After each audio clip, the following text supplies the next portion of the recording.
And we are in the presence of two recent Funny Car Chaos and Nitro Chaos winners. We've got Dave Hill, driver of the Mad Max Mustang Funny Car, and your 2003 NHRA Top Alcohol Dragster World Champion and Funny Car Chaos A-Field winner from Summit Motorsports Park, Mr. Alan Bradshaw. How you guys doing today? I got a clap somewhere around here, but I don't know where it's Hello, at. everybody. Oh, and don't forget up there at the top of the screen. I think this is the first time Corey's been part of the podcast in like 3 weeks. Welcome back, Corey. Yeah, Yeah. right on, right on. Thank you. Well, we Yeah. had a Had some we had an eventful chaos race at Summit Motorsports Park. You guys did a little bit of testing.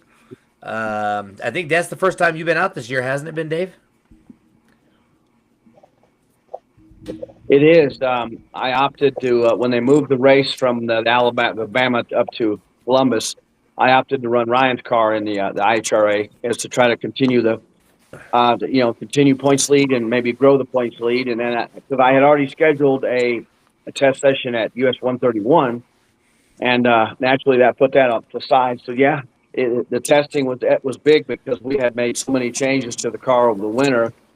That really, I mean, it looked like it was the same car, but underneath it was a different gear ratio and clutch. We changed the whole clutch setup and fuel system, and so really it was kind of like you go into the lucky number 7 at the gambling parlor, So we managed to pull it off, but it was a whole lot of shit going on in the pits. I'll tell you, but it was pretty epic. But yeah, first testing for sure. You guys have a pretty successful test session on Thursday. I think Ryan said you guys had some sort of issue.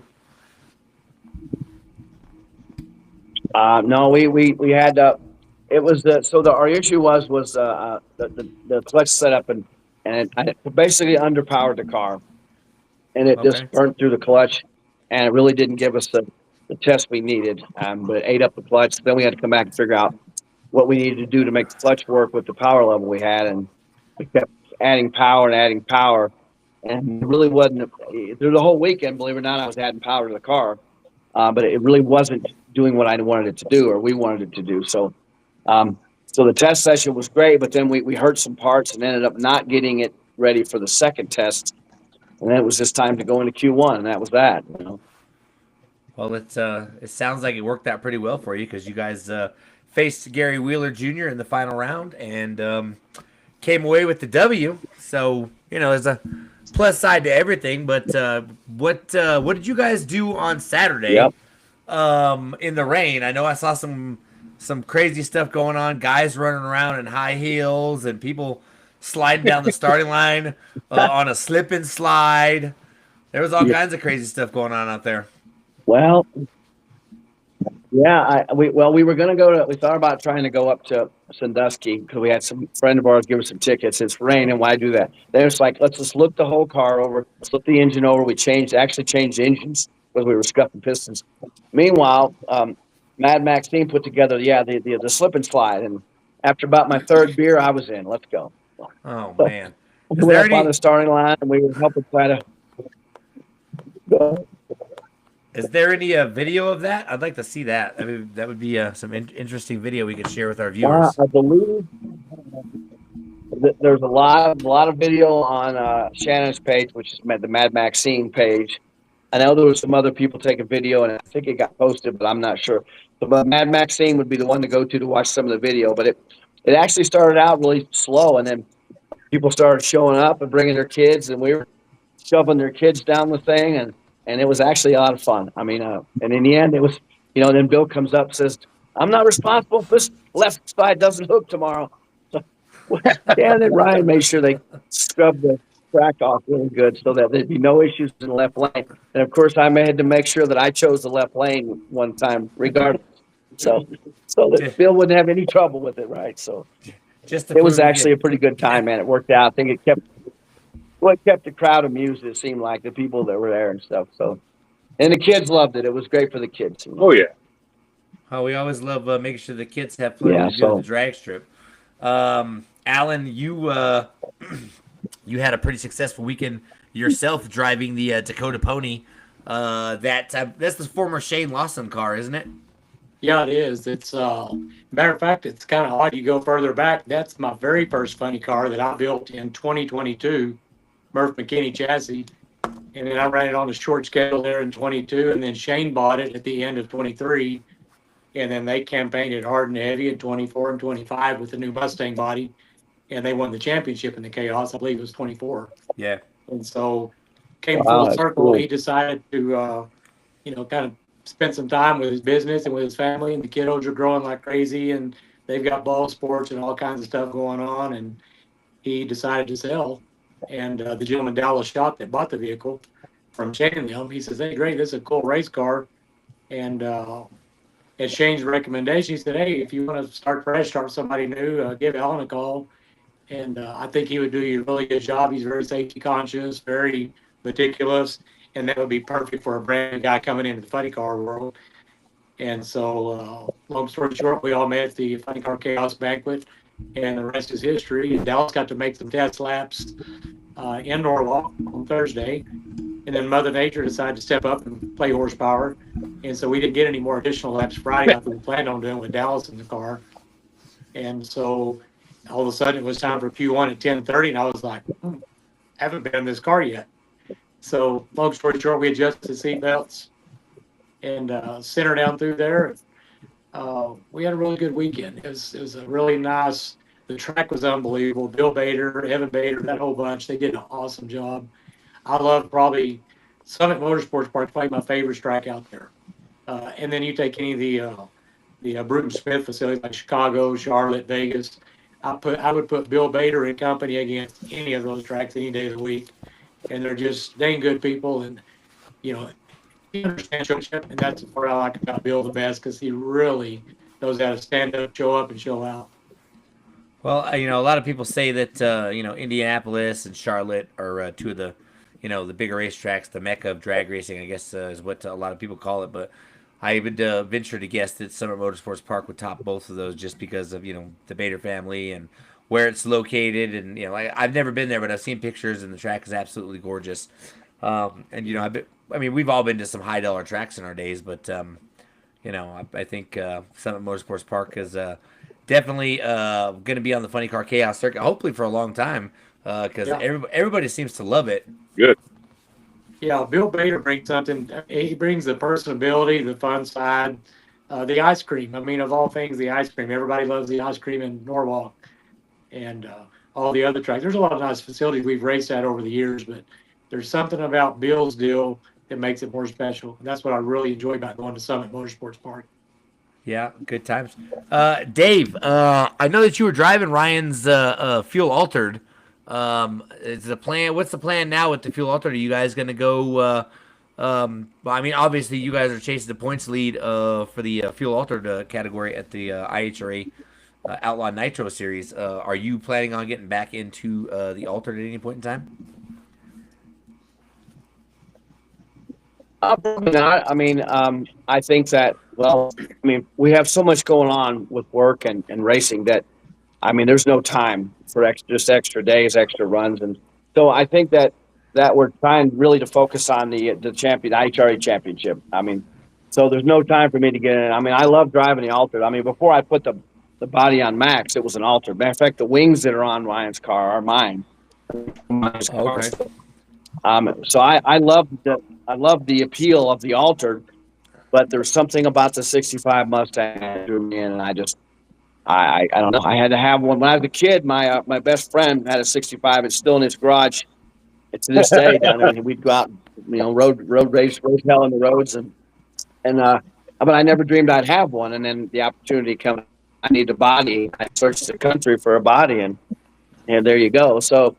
But the Max thing, that was everybody's gonna name their cars, man. You got to name it something that is funny. And for me, it's the Nutty Professor. He's the Nutty Mad Max, like he's been snorting not cocaine, but nitromethane. Yeah. I almost said cocaine. But anyway, yeah, I didn't go very far. No, but anyway, that's how it all came. That's So no, funny. I like driving it. I'm not. Go ahead. Well, I was going to say the fuel altered is on my bucket list. The funny car win was a big thing on my bucket list. But Dave, we need to visit because the fuel altered would be on my bucket list, and I would just love to see those header flames. I mean, I can only imagine. I mean, a nighttime pass in a fuel altered with 5, 6, 7 foot header flames. Yeah. That's got to be cool to see. I mean, Alan, you're no It's, stranger well, it's to funny. things with big flames. You know what I mean? Yeah. What were Well, you gonna it's say, funny you Dave? say that. Ryan's teasing me because when I ran the altered, I had funny car headers on it. Right. He's like, that's just stupid. I have these 40s on it. Well, I like my headers, but everybody has their opinion about the headers. So when Ryan got the top fuel headers and put on there, of course, it just makes the header flame even taller. So, Yeah. okay, now I got even bigger header flames. Woo! So funny, but yeah, Alan, we got to do something, man. That's if you cool. Want to get altered, There you go. So, Heck yeah. have you? Maybe you should swap cars and see what happens. Hey, that sounds like a Yeah, good actually, idea. I licensed in 05 and 07, and Have you guys raced each other yet? I think you guys have said something. Ryan has said something, or you guys said something about the last podcast. But you guys haven't raced each other yet, have you? no, we talked about it, and we talked about trying to do a father-son thing where we're booked in as a match race deal. We could always make it a grudge race deal, best 2 out of 3 or something for match racing. But it just is too much. I mean, our crew does so much now, and I just can't imagine how it would be to try to put 2 cars on the track at the same weekend. It's just it didn't come true, but I'd literally have to hire a crew and another crew chief. You just have 1 car. Oh no, Dave got kicked out. Boom! Damn. Wow. He lost connection. And Alan, you were worried Yeah. that you were going to be the one that got kicked out. Hey, man, I've done a lot of things in life, but a podcast and trying to keep this thing live fed, I was like, I called Paul earlier. I said, we need to do a trial run, dude, because I have no clue. I know how to talk. I'm from Texas. I got that shit down pat. But I was not sure how well the podcast was going to hang with us because I'm in my shop right now, and the signal from my Wi-Fi router is like 100 foot from here. So I was just hoping and praying I didn't lose connection. Well, like I said earlier, luckily Riverside does a pretty good job of completely and totally cleaning everything up after it's all said and done. So Right. big shout out to Riverside for making such a great podcasting app. But while we wait for Dave to get back in, Alan, you've driven so many race cars since and like I said, I mean, growing up as a kid, I'd see your name in National Dragster, and then many years later, getting to hang out with you was obviously something pretty cool. But I mean, injected nitro dragsters, screw blown alcohol dragsters, super pro cars. I mean, what don't you drive? So far, I haven't been in an IndyCar or a sprint car, and I probably won't get the opportunity, and that's probably okay. The fuel alter deal, I'm down for that. And I'll be honest with you, I think it would be freaking cool if I could get in a jet car and go back to the Hayden Profit days and Les Shockley days when they had real burner pops, not these little soft pops, we'll put them. Because back in the good old days, my God, they could knock the windshield out of the tower. They'd get up there and boom, boom, boom, and they would bang the windows out of those towers. Yeah, those J85s were big motors, man. I remember. I don't even care about making the run. I want to do burner pops and flames the whole quarter mile, and I'll just shut it off. That's what. I'd be good with that. I got a lot of friends that do a lot of jet car things. Mark Stevens, David Doffett. Hey David, Mark, come on, let's get this get this guy in a jet car, man. I think that'd be pretty cool. I could probably call Jaron Mott up in Utah because he dropped one, so he knows. Yeah. Yeah, Tony Franco, Sporty Bandamere. I mean, there's a lot of jet car drivers out there that I'm sure we both know. We were in San Antonio, I don't know, several years back, and I saw Hayden Profit II, which was Hayden's grandson. Right. He wasn't a junior; he was named after his grandpa. And Hayden was there, and I've got a picture of me and my dad sitting there talking. It was about a year before my dad passed. And matter of fact, today's my dad's birthday, so happy heavenly birthday, Dad. Love you. And Happy birthday. anyway, we were all talking, and I asked Hayden, I said, hey, man, what's up with these burner pops now? I mean, they're so weak. What happened to the good old days? And in no such words, he said, we tear a lot of stuff up back then. We're not willing to do that anymore. Hey, look who's back. Dave's back. Oh, wow. So, but yeah, the burner pops and Did I get killed or what? What happened? That would be cool. I think, like I said, I think driving a jet car What would did I be miss? something that a lot of people would be pretty blown away to see. Yeah, Mr. Dave, Alan we were Bradshaw. talking bucket list stuff, and I mentioned I wanted to drive the jet car, but I didn't care about gassing down the track. I just wanted to do burner pops and flames all the way down. That suit me. I mean, we've all been in race There you cars go. faster There you go. than The jet cars. afterburner. I want the afterburner from the There should be 80s a and track 90s. you can do that. Yeah. I want the old Yeah. burner pop back when it would knock the dang windows out of the building. Now they're more like little courtesy boom booms. So, but anyway, we were talking to Yeah. Aiden Prof a few years back, and I asked him why they didn't bang like that anymore. He says, it's pretty simple, kid. He goes, it tore a lot of stuff up. We're not doing that anymore. So, but that was cool. I remember as a kid, Yeah. they came to Penwell, Penwell Raceway. Oh my God, this has been 80s, maybe 78, with that rocket car. Coolest thing ever. I'd drive a rocket car to the finish line. That'd be cool. So fuel altered rocket Yeah. car, jet car, burner pops. That would be cool. No sprint cars because those guys are braver than I am. I'll leave it there. There's a lot of suspect vulnerability I'm not down with on that deal. IndyCar I think would be cool because man, you just talk about all the technology and finesse that would be cool. Have you ever Short of looked? that, that's about Have, it. have you ever looked yourself up on Google, Alan? Ooh, I'm afraid. So we were texting the other day. I was asking about your accomplishments, and you had mentioned the 1992 Super Pro Track Championship at Pinwheel Nights, and it's literally on Google under your that's cool. accomplishments. Yeah, so That's cool. That was a wild year because I was still going to grad school in Dallas, Texas at Parker College of Chiropractic. And we would fly home on the weekend, my wife and I, and we would come home to Penwell. My dad would have the truck loaded up and ready to go to the race car trailer. We'd roll out to Penwell. And I literally went back and forth between Dallas and Odessa that whole year. And we ended up winning the championship that year based on 10 extra points we got for show up because you get 10 points on your tech card for showing up. And I was in Dallas, Texas, walking stage at Parker College as a doctor of chiropractic, and I was fit to be tied. That's putting it nicely, because I missed my flight from Dallas to Odessa to make that bracket race.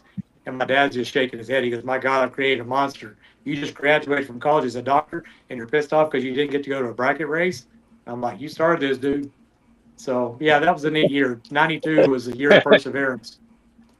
So, and here I am, 30, going on 34 years later, still playing cars.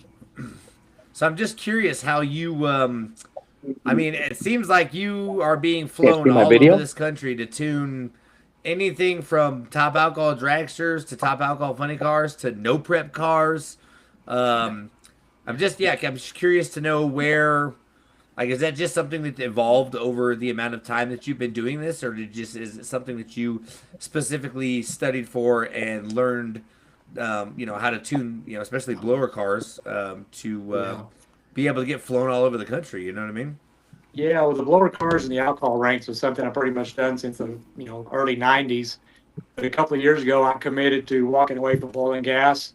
Although it's been very good to me, obviously. The healthcare, oil and gas, I decided I'm just going to do race cars. And so I went to fuel tech school, and honest to God, I knew the brand, I knew the people, I knew it was good stuff. I went to their 3-day class and learned a bit there.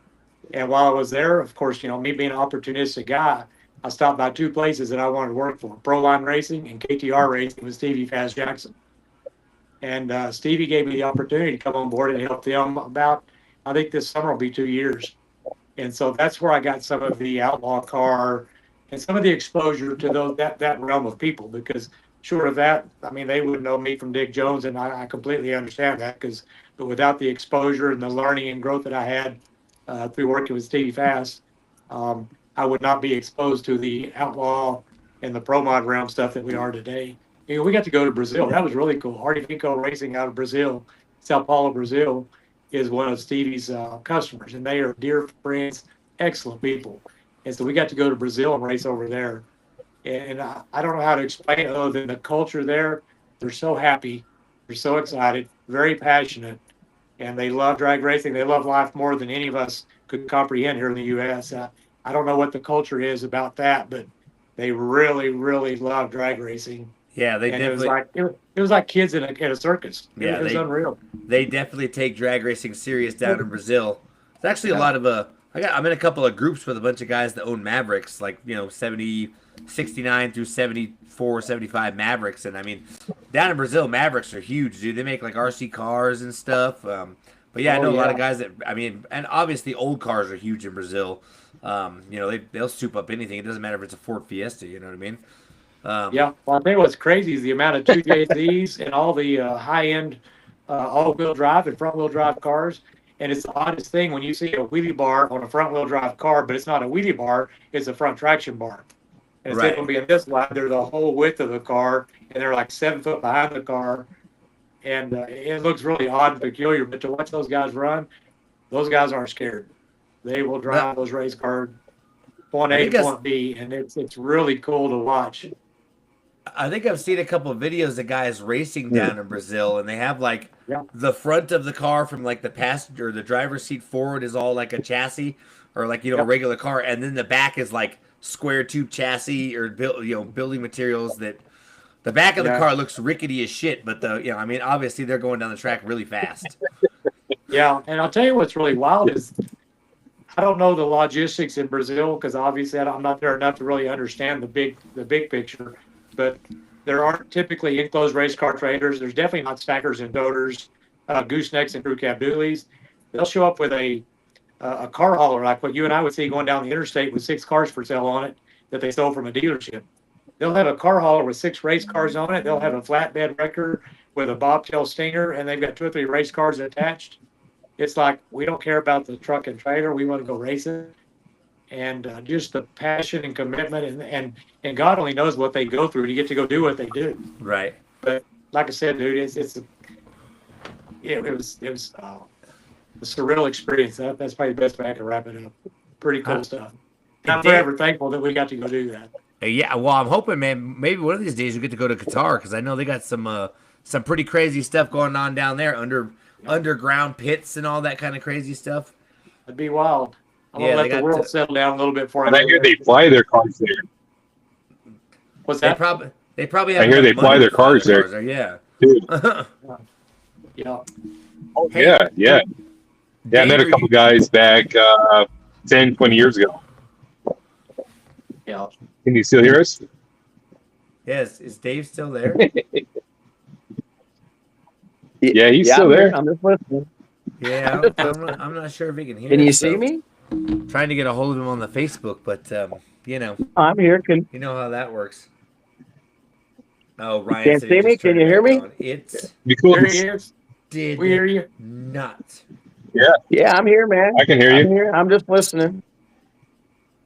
Oh, he I'm says just he can hear listening. me. It'd be Enjoying kind the it'd be kind of cool to go to Qatar and see all that stuff happen. Build something out there, just once, right? yeah, That'd be yeah. fun. I think it'd You be know great, what, actually. what Yeah, really that amazes Brazil. me? Yeah, what really amazes Yeah. me is down in Hockenheim. I'm not sure where. I think it's in Australia or something like that. They got big show nitro funny cars and big show top alcohol cars, but they're for some reason it never seems that they're going as fast as some of the cars here. Their nitro cars aren't running. What an NHRA big show car out here would run. They're quite a bit slower. I always wondered why they're so much slower over there. Maybe it's because of parts availability or something like that. I'm not really too sure, but it definitely is an interesting subject. Yeah, the Santo Yeah, we had Rapids some. Artifacts. Well, Ryan had some friends. Oh, go ahead. Oh, Go yeah. ahead. Wait, is somebody else talking? No, I was just gonna say we had. Can you Yeah, guys Ryan hear had Dave? some friends from Australia come over. You guys hear me at all?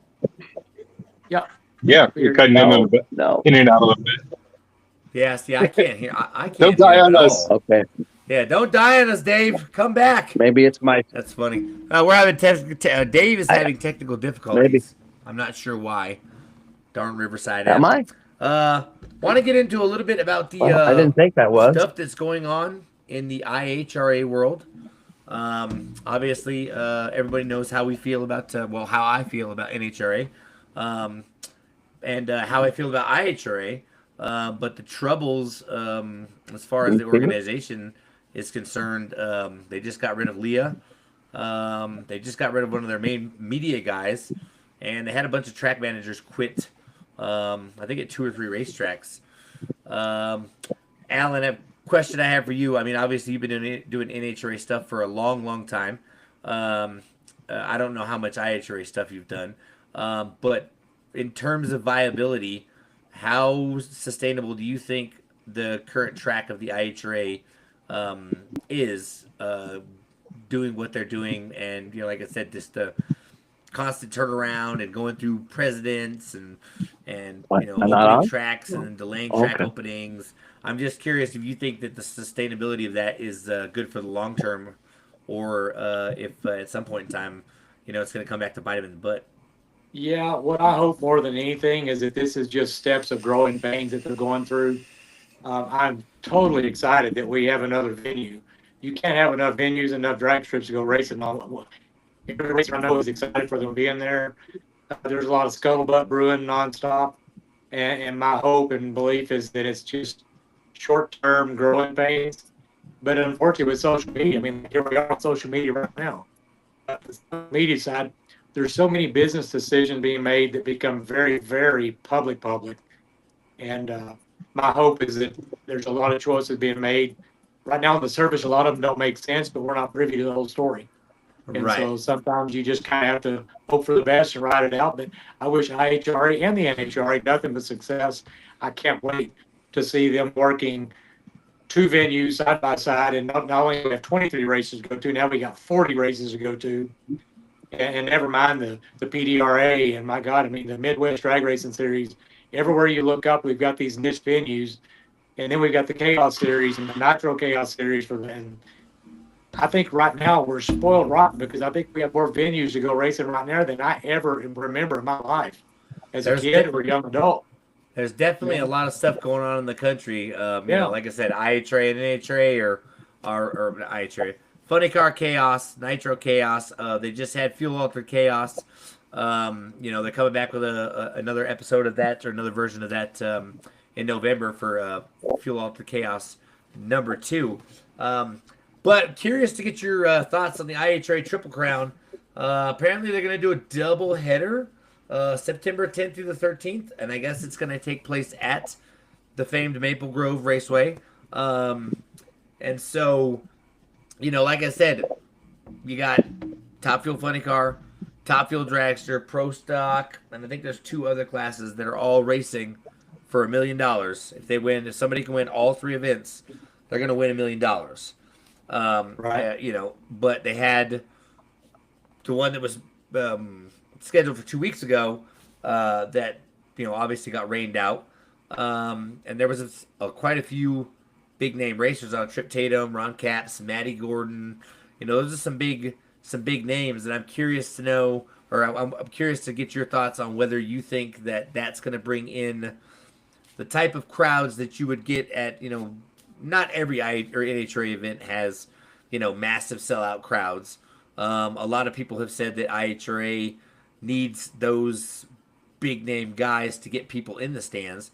I think that whether they have Ron Capps and Matty Gordon and all these big name guys in Maple Grove is one of the most legendary drag strips around. It's beautiful, absolutely gorgeous, super green, and I think that they're probably going to have a sellout crowd whether you have big names or not. Especially since it's going to be 4 days of racing. They're going to hold 2 events, 1 event the first 2 days, and then 2 events the second 2 days. Right. So I think that will hopefully be a sellout. And I think that's really what NHRA or IHRA needs right now is a sellout crowd to prove to everybody else that keeps talking about people in the crowd, and this, that, or the other. Leadership changes, and I think that if they have that big moments where they have a lot of people in the stands, then maybe that will eliminate some of the haters. Because again, there's lots of people going back and forth about NHRA and IHRA. I wish nothing but the best for both of them, but it seems to me that IHRA is making big moves right now, and NHRA needs to. Well, I mean, I don't know what kind of moves they could make right now. Well, haters are going to hate. That's Yeah. the deal. Haters are going to hate. Lips are going to flap. Everybody's going to have 2 cents worth for $10. But at the end of the day, the Triple Crown Series for $1 million. I give hats off to Wes Buck and the Drag Illustrated Series bunch and Richard Freeman putting up that, let's do $1 million prize for if you can win all 3 races. That's where this party started. So I give them full credit for that because, I mean, the Triple Crown is good. I'm glad that they're doing that. And That's from Wes Buck and Richard Freeman. originally they had the deal. They had a deal that if you won all 3 of the Winter Series races, it was $1 million prize. Oh, right. So- Well, unfortunately, nobody got it done. Yeah. But I Yeah, mean, but yeah, the great thing is who would have thought in the world of drag race? I mean, NASCAR, yeah, IndyCar probably. Anywhere else, no way in hell. Well, Drag I know- racing venue. I mean, Wes Buck is always thinking outside the box. Drag Illustrated Series, the Pro Mod stuff. They somehow between them and Freeman, they got together and decided this would be a really good idea. And the buzz was unbelievable. Everybody wanted to go race the Pro Mod deal and see. And you know what? The fans showed up and showed out. They wanted to see if somebody could win $1 million. I mean, obviously, after 2 races, you figure out real quick somebody's not going to win it. right. But yeah, just after the second race. commitment and the Yeah. passion to say we're going to put our money where our mouth is and invest in this kind of money in the world of Pro Mod racing. Now they're doing it at IHRA. I mean, you look at what Chris has done with Funny Car Chaos over the years. This thing keeps getting bigger and bigger and bigger. And like I said, it's exciting times. Where all the crybabies want to cry, let them cry. But my God, we've got more racing venues right now than we've ever had in our lifetime. And I'm very thankful and very blessed to know I got 4 or 5 playgrounds I can go play. I agree. Yeah. Well, you live in Texas. You got a It's a epic, playground man. within It's epic. 300 miles any direction you go. Yeah. My Man. last close race was, let's see, where was it? Oh, yeah, Norwalk, 1,459 miles one way. Yeah. Sitting there That's having a it? chat with Alan while he was driving. I mean, yeah, trying to keep him entertained because I mean, I wouldn't. Yeah. There's yeah. no way I would have to fly. That's such a long trip, dude. That's driving to Mississippi Hey, was one Ray. of the most boring things I've ever done in my life. God, I hated that. When you want it bad enough, you do what you do. And you know what? The only reason why I even made that trek is because I, like I said, it was a once in a lifetime opportunity. Lexi got to race at the World Finals. You know, it was something that, you're not going to do every year. And that's really, I mean, doing that was, oh, Corey just got kicked out. Good Lord, everybody's getting kicked out today. Dave's been here for a minute. Dave, are you still there? Can you hear us? There's Dave. Yeah, can you hear me, guys? Oh, it looks like it's just me and you now. Can you hear me? Corey got kicked out. I'm not sorry. I'm not sure why we're How having about so many I don't know, man. hard issues. I don't know, One dude. typical question that I like to ask my guests, towards the end of the episode is your Oh. favorite track that you've ever been to, and I know that you have probably been to a lot of them. I think Lyle Greenberg was at like 70 or 80, something like that. Yeah, I mean, 4G, But too far. other than your home track, you can't say Odessa, you can't say Pinball Nights Raceway. It can't be a home track, but if you could pick Look one how it track looks to race now. at You've been that way the anytime whole and just be time. able to go Yeah. there and do whatever you But yet wanted, you- what but track yet would you- that be? So long. You know, oddly enough, it's a long way from home, but I love Heartland Park, Topeka. That's one of my favorite racetracks. It's a beautiful place. My God, it's got Maybe all do kinds what? of opportunities. Oh, for me? I can't think of a racetrack that's Yeah. not a good day to be at or a good place to be at because drag racing is my world. I love it dearly. I'm so thankful my wife and my daughter put up with me. I mean, there's only 2 things I had this long. Actually, 3. My last name, my wife, and my daughter. And I really give them credit and appreciation because they put, I mean, you understand drag racing. It's not an easy sport, and we're going on. And this year, I think we've been home literally about 5 weekends since February 10th. That's busy. Yeah, that's a lot. So Well, you're I give them kudos. She must love me more than I understand because she puts up with a lot of my BS. And I come home after a race, I'm tired and wore out. I'm emotionally depleted. I'm mentally depleted. I'm freaking wore out. My brain's cooked. I can't even spell my own name. And she's willing to put up with me for a couple of days till I come back home and my thought process is pretty rough. But I'm very thankful they put up with me on this long and very great. Of course, good Lord, but that's important. With me through thick and all right. Well, I'm not sure what the deal is. He said he can hear all of us. Well, it looks like me and Alan are the only 2 people left, and it's probably be a good time to close it up for the night and go into the next podcast and see what's going to go on with the guests and all that stuff. But Alan, I really want to congratulate you on your A-Field win. Hopefully, we'll see you back in a funny car soon enough. And yeah. are you going to be doing any more chaos races with the Dakota Pony this year?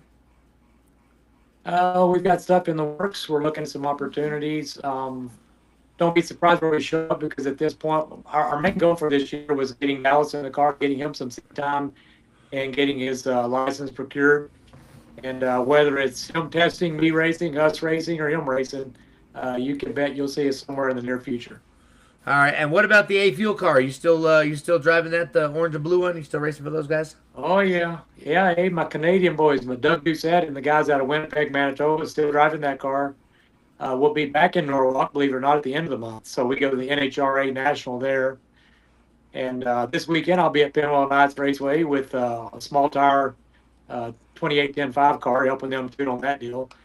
And life is good. And I've got another NHRA Top Alcohol dragster for another friend of mine here. We built a really, really nice, I call it my 300-inch Pro Mod Top Alcohol dragster because it's fuel tech, it's tie drive, it's FTI converters, it's Brad Anderson power, it's PSI screw blower Hemi. But I'm old school. I stuck to the MSD Mag 44, and by God, I got mechanical fuel injection.